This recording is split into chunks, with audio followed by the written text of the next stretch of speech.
Hey everybody, welcome back to Better Workdays. I'm your host, Andy Morrison from Real Custom Training. This is the show that gives you free, fast, and actionable advice on how to use leadership skills to create better workdays.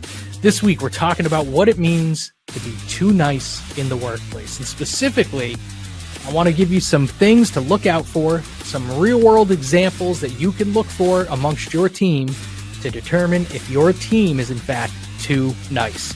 Now, what is the problem with being too nice? All right, are we being negative Nellies? Are we just looking for problems where there aren't one? The problem with being too nice is when etiquette trumps objectivity.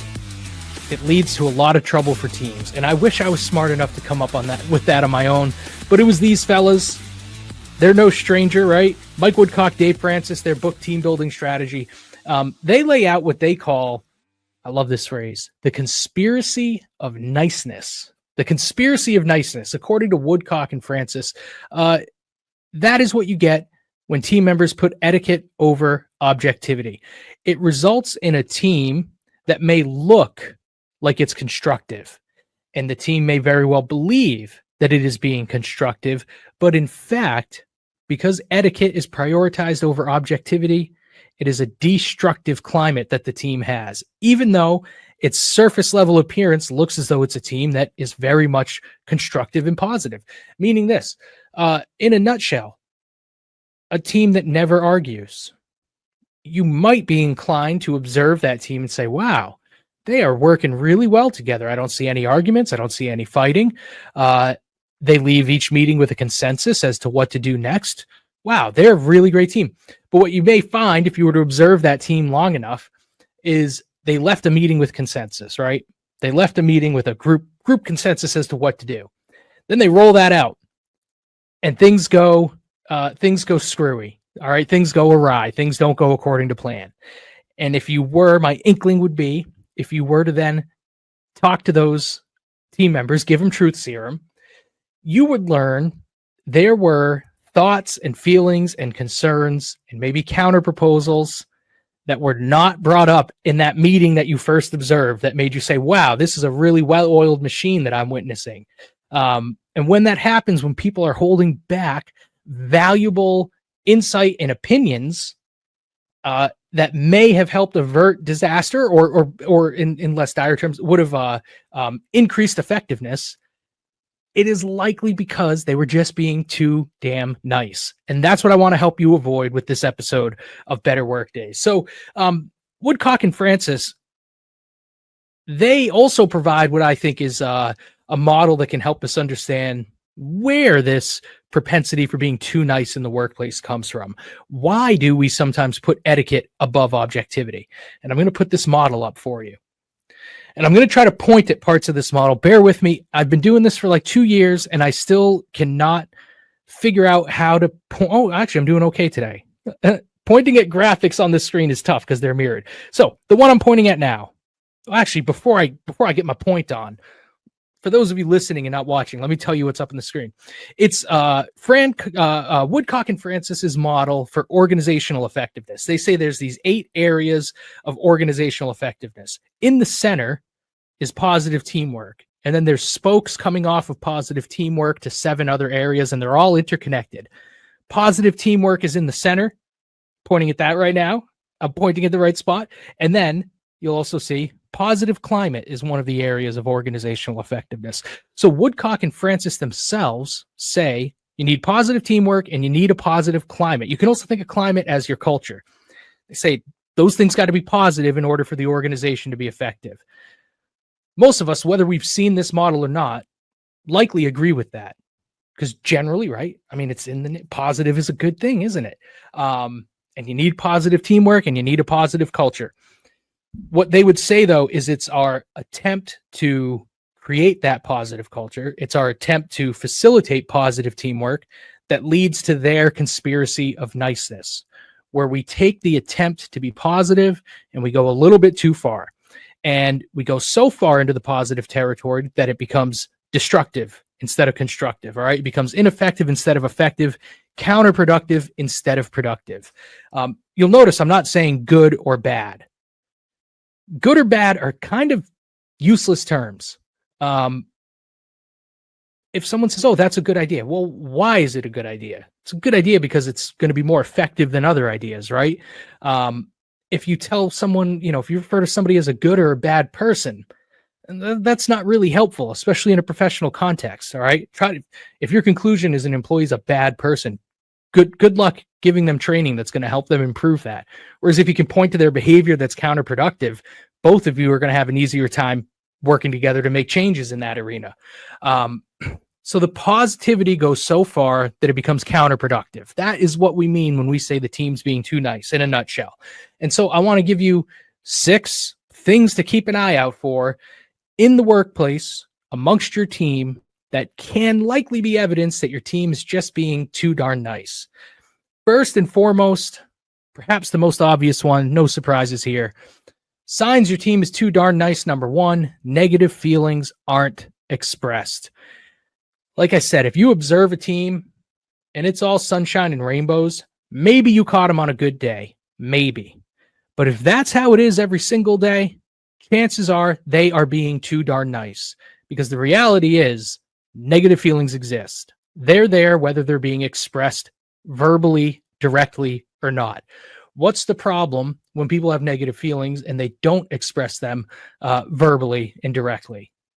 They end up expressing them indirectly and often non-verbally. So, like I said, if a group is always leaving and on the surface it appears as though, hey, they reached consensus, they all agreed, right? Everyone went around the table and said, yep, I'm on board. If someone was harboring negative feelings, and I don't mean negative like they're a jerk, I mean negative like they're just sitting there thinking, I don't really know if this idea is going to work. I actually don't think it's going to, but I better say I'm on board because I want to be perceived as a team player. In that case, that might explain why you have some people who say, yes, I'm on board at the table, and then put a lack of effort into it afterwards. Or it might explain why you have people who at the table say, yes, I'm on board, we'll make this happen. Then 3 out of the 6 of them get together at lunch and talk about how the idea is never going to work. You see what I'm saying? If you're a boss, you should want to know what people are saying when you're not in the room. And this is something I am privy to, because I oftentimes, in working with managers, supervisors, and talking to them about organizational challenges that they have, right? Legitimate things they've noticed in the workplace that they know need to be addressed, but they would need upper level leadership's buy-in and support to change the things. And before they can even get that buy-in and support, they would need to raise these issues with their upper level leadership. And a lot of the time, they're not willing to do so. If the CEO were in the room with us, they might not be so forthcoming with their good feedback that could be helpful. Call it negative feelings that they're not expressing. So if I was a boss, I would want to know, what are people comfortable saying when I'm not there? And what are they uncomfortable saying when I am present? Because the stuff they're willing to say when you're not there oftentimes could be negative things that for any reason they don't feel safe and comfortable bringing up to you. And one of the reasons could be that you've created an atmosphere in which people are too darn nice. The other side of that coin, when no one's expressing negative feelings, rather, is that they may be expressing positive feelings that aren't feelings at all. They're just manufactured expressions of positivity, performative positivity. Okay. And this can be, I think, a tough line to walk, because as the boss, you've got to be positive, right? But I would say authenticity needs to come first. Don't be positive if you're lying through your teeth about it. And don't be excessive with positivity. What happens if you're manufacturing it is people know, right? Even if they don't know for sure, they can feel it. People are vibe machines. They go off your energy. In fact, there's something called the Moravian principle. We have a whole episode on this if you want to go back in our playlist. But the Moravian principle is essentially this. When it comes to your audience, whoever you're speaking to, when it comes to them determining if they believe what you're saying, your words are actually the least important factor in that decision-making. More important to them are your body language and your tone, all the nonverbal stuff. If the nonverbal stuff doesn't match up with your words, They will rely on the nonverbal stuff to assess whether you mean what you're saying or not. So if you're going up there and you're manufacturing positivity, if you're saying, hey, we're going to get through this, everything's going to be okay, but your body language isn't confident and they can just feel like, they're saying we're going to make it, but I'm getting the sense we're not going to make it. Well, then that positivity is wasted and you're actually hurting your credibility with the team. You also don't want the positivity to be excessive, right? When people feel the need, oh, we need to be a positive team. I better compliment everybody on everything they ever do. Again, it makes it moot. It makes it worthless. It's not genuine. With positivity, with critical feedback, it's got to be authentic. That's true of so many leadership principles and concepts. You can't apply this stuff formulaically. It's really got to come from the heart if it's going to get through to people. Your team may also be too darn nice if the boat is never rocking. You know that old saying, if this boat's not a rocking, your team's not a talking about the things they got to be talking about. Sometimes you got to rock the boat. Now, sometimes I think we don't want to rock the boat because we don't want to be lumped in with those people who just seem to rock the boat because they want to rock the boat and make people nauseous and because they're bored and they're troublemakers, right? What I'm saying is that sometimes you got to rock the boat if, for example, the boat is headed for the rocks or the boat is headed for the waterfall and you're all about to go over the edge and you're the only one who seems to see that that's where you're headed, but you don't say anything because you don't want to rock the boat. You don't want to stand up and say, we need to turn around. We're headed for the rocks because you don't want to rock the boat. Again, you can see that's a time where, yeah, go ahead and rock that boat. Do everybody the favor. It reminds me of my favorite line in Princess Bride, the Fezzik, are the rocks ahead? If there are, we'll all be dead. But sometimes you got to be able to rock the boat. If no one is ever willing to stand up and rock the boat, especially to say things like we're headed for the falls or we're headed for those rocks, then you absolutely have a problem of people being too darn nice. What if bad news is always hidden or downplayed? That is a sign of being way too nice, and it is an instant way to shoot your credibility with your team. I'll give you an example. I was in an organization. There was consolidation going on. So we had a new boss at a regional level, and we knew there was a chance of reorganization at the local level. The new boss gave us the opportunity to make our case as to why we should be allowed to maintain the current structure we had at the local level. And she would take our wishes and relay them to the big bosses. So we made our case as to why it would be most effective to keep our current structure at the local level. And then we found out, not from our new boss, we found out in a memo that went out to hundreds of people that our local structure would not be kept. Okay, that happens, right? When I brought up to the boss how disappointed we were, one, with the decision itself, and two, that after meeting with us and letting us plead our case, she did not break that news to us. It was broken to us in a memo.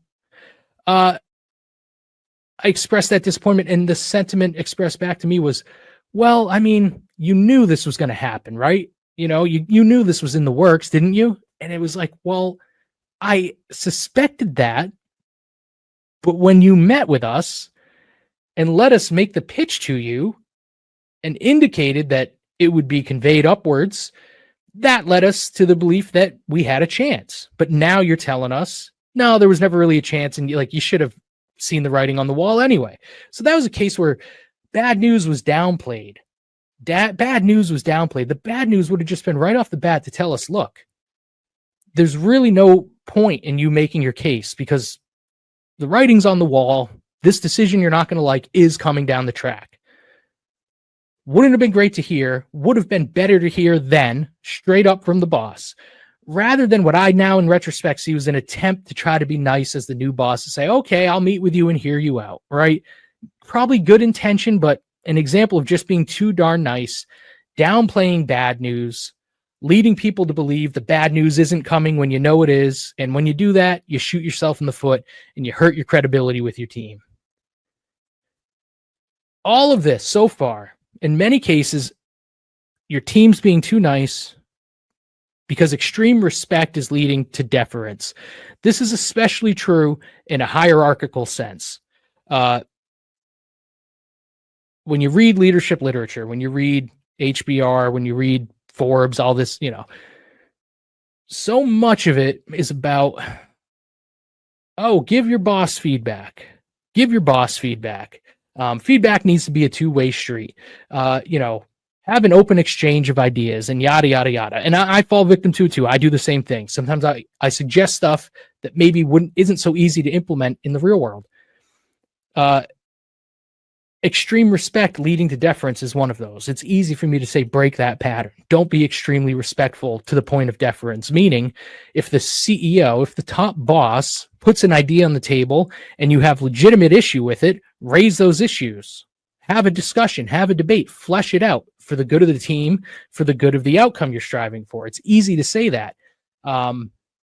If the CEO has not cultivated an atmosphere in which that type of dialogue is held consistently and people know that it's expected of them and that there won't be repercussions for having it, well, then people are going to continue to show extreme respect and defer always to whoever is the boss. And like I painted for you before, the image of everybody leaving a meeting, following a plan of action, it going disastrously, and then folks saying, I could have told you, I could have told you. This is often why, because we tend culturally to lend extreme respect to titles and status and positions rather than objective things like the efficacy of an idea, the likelihood of success, how much it'll contribute to shared objectives and goals, and how effective or ineffective it'll be in serving your customer. Those are all things we'd like to think anybody with any title could sit down and talk to anyone else in the organization about and have an open and honest conversation, but we all know it doesn't always happen. So if you are a team leader and you suspect that your team is deferring to you out of extreme respect for your title and position, you've got some work to do. I would say what you really need to do is team building. You cannot just go to them and say, hey, from now on, I want you to give me honest feedback. I want you to disagree with me when you disagree with me. That's easy to say, but those things take time. And it also takes an opportunity to practice it. That's why team building, taking workshops together, giving people a chance in a safe, controlled environment to start tinkering with these ideas. Let's say you want a CEO and some of their middle managers to be able to start disagreeing more. Okay, well then you could send them to training with Real Custom Training. And one thing we might do is something called the Marshmallow Challenge, where you give people a whole bunch of raw spaghetti, a little bit of tape, a little bit of yarn, and one marshmallow. And the teams have to build the tallest structure, put the marshmallow at the top, and whoever has the tallest structure wins. What can happen is, if your CEO's on your team and you're in this pattern of showing extreme respect and letting it lead to deference, people are probably going to defer to the CEO. Now, unless your CEO is a structural engineer, your team might get beat by another team on which the CEO was not a member. And your team, with a facilitator like me or one of the other folks at Real Custom Training, your team might then go through a discussion of, hey, you know what? Look, we objectively fell into the pattern of, you're the boss, you tell us what to do. But in this case, when it came to building our spaghetti tower, that actually hurt us. We would have been better off saying, hold on, Becky, the engineer, who's much lower on the org chart than you, but they're an engineer. Let's listen to her more, right? That gives them a chance to safely start tinkering with, how do we disagree with bosses in the interest of a shared objective and a goal that we have?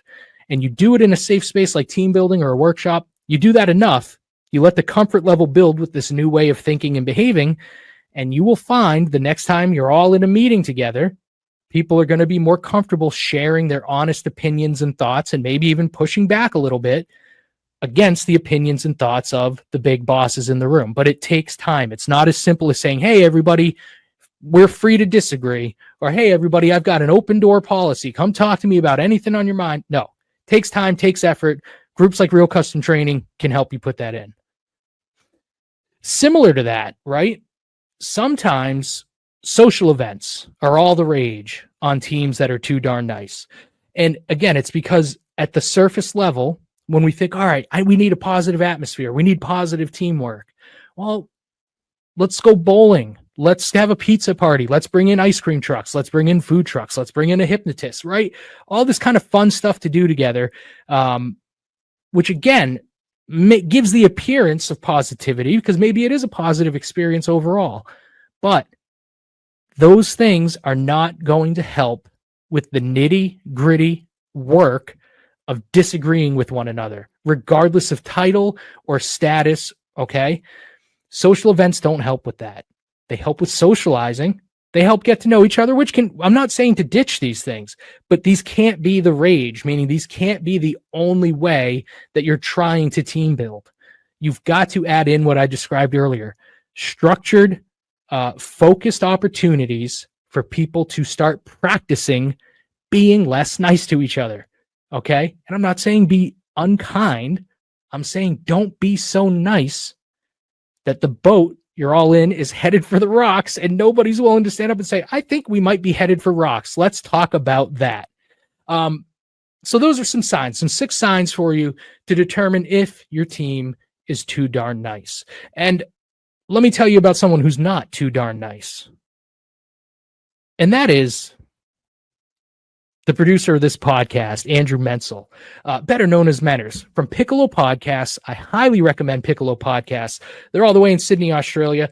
Menners, as he's known, the producer, gave me some feedback on the last episode.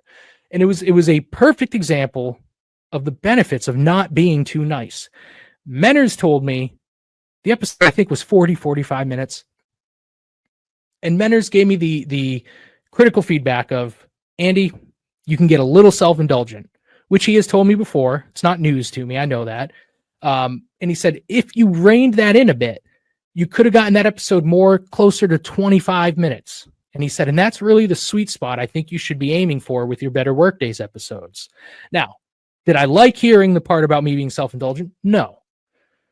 Even though I know it's true, like I said, but knowing it's true doesn't always mean that we can hear it, have it pointed out to us, and just have it roll off our back. I think it's always going to sting. Even when you're aware of your shortcomings in your growth areas, having them pointed out comes with some natural sting. I read a thing once that said when they study the brain, the part of the brain that lights up if you anticipate what it would be like to get punched in the face is the same part of the brain that lights up when you anticipate what it would be like to get critical feedback from your boss. Punched in the face versus critical feedback, right? Because it all boils down to fight or flight. It's the stupid reptile brain interpreting things as an attack and going into the mode all animals go into when they get attacked. You're either going to fight or flight. So when Menners said that, yes, it hurt a little bit. But what did he do? He tied it to our shared goals, which is putting out a good podcast episode, the best podcast episode better. And he tied it to the people we're trying to serve. Because what he told me was the reason I want you to shoot for 25 minutes is because of your audience. Your audience is busy professionals.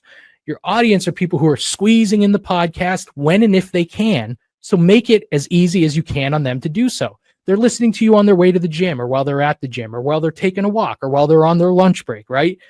If you can get them actionable information in 25 minutes, you should be doing that. If that means cutting back on personal anecdotes and some of the more self-indulgent things that you sometimes do, then you should work on that. And he was absolutely right to give me that feedback, even though in that moment, it kind of hurt my feelings, right?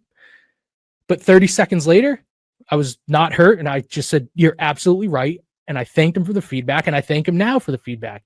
It's a great example of someone who made sure that they were not too nice. If he'd been too nice, if he had deferred to me as the client, the one paying someone else for their service, if he had deferred to me in that status sense, if he had been too concerned with my feelings, if he said, oh, I don't want to hurt Andy's feelings, I'm not going to give him this feedback, well, then he wouldn't have done it. And if he had not given me that feedback, if he had been too nice, we would not be wrapping this episode up right on the 25-minute mark. Thank you so much for listening to this week's Better Workdays. If this episode helped you, then there's a good chance Real Custom Training could help your entire organization. Visit us online at realcustomtraining.com, and you can learn all about how our leadership development programs are helping people work better together.